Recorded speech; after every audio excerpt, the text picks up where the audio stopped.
Morning Show. Hey, it's 11 minutes after the hour. Y'all, the front page news is being brought to you by America's Best. Your health is our priority. America's Best contacts and eyeglasses stores are now open to safely serve your vision needs. It's not just a better deal, it's America's Best. Eva, good morning.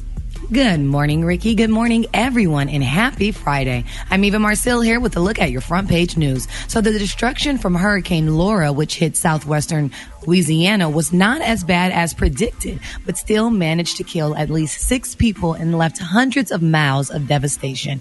One of the worst hit places was the city of Lake Charles, Louisiana. The hurricane is now a tropical storm that could cause flooding and tornadoes as far east and north as Ohio and Tennessee Valley. The last night of the Republican National Convention was last night, where Trump made his acceptance speech addressing over 1,000 people at the White House who were seated very closely together and mostly not wearing masks. There was nothing new in his speech as he talked about how great he was and how terrible Joe Biden would be as president. Also, Jacob Blake, who was paralyzed after multiple gunshot wounds by police, remains in the hospital and is now handcuffed to his hospital bed, according to his family members. Meanwhile, the 17-year-old suspect who shot and killed 2 protesters in Kenosha, Wisconsin, and injured a 3rd person is now facing more homicide charges. Kyle Rittenhouse, who lives in Antioch, Illinois, has been charged with first-degree intentional homicide. Additional charges were filed yesterday, including reckless homicide, attempted intentional homicide, 2 counts of recklessly endangering safety, and possession of dangerous weapon while under the age of 18. All right, that's what's going on in news. To see more, log on to the RickySmileyMorningShow.com. Rock T, what's up in sports? About to tell you that, Eva, the NBA and the WNBA did not play games again yesterday in respect of the police shooting of Jacob Blake. This is more than just boycotting. It's also bereavement for those players. You can't expect these athletes to keep playing as if nothing is wrong with our country right now.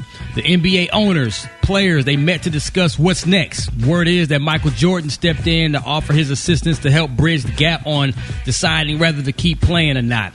In the meantime, President Donald Trump bashes the NBA for protests. And then, of course, our great man and friend and brother Barack Obama steps in and praises all the players for the boycott. Many NFL teams canceled practice yesterday once again. New Orleans Saints quarterback Drew Brees, he's trying to clean up his image. He puts Jacob Blake's name on the front of his helmet.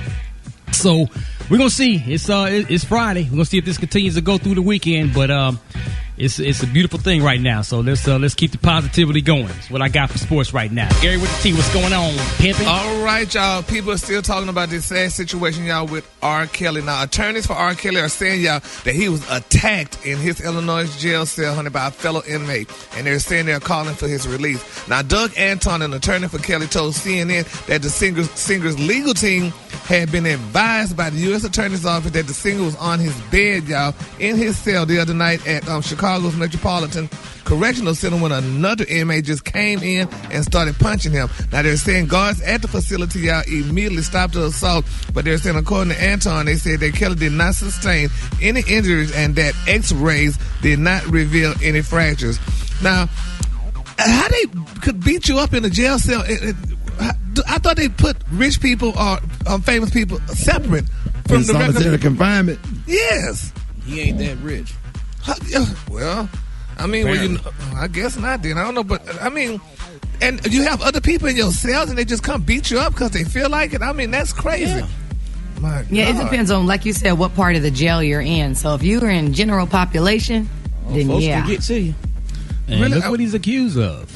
Yeah, but I mean, they wouldn't put him in the public, in the general population because, situation because of that, and because he was well off and he's a celebrity. But people just beating that man could have killed poor R. Kelly or something could have happened. So we're going to follow this story and see how it turned out because that's not a good look on it. They just didn't have to take him to the hospital or nothing, did they? No, they said they did x-rays on him unless they do him in jail, and they said everything was okay. But, they trying to get this man out of jail because you can't just be beating up on R. Kelly or doing stuff like that when, he still haven't been tried. They're not going to let him out. Yeah, and that's a high, kind of like a high-profile situation. So I don't think they're going to let him out. We're going to see then. All right, the color today is one of my colors. My color today, y'all, is crystalline. On the high end, you say crystalline, and on the low end, you say beautiful pearl white. That's your color for today. Brad, what you got coming up next in the hot spot? Coming up in the hot spot, y'all, Kanye West is suing Ohio's election head after being deemed unqualified. I'm going to tell you all about it. It's the Ricky Smiley Morning Show.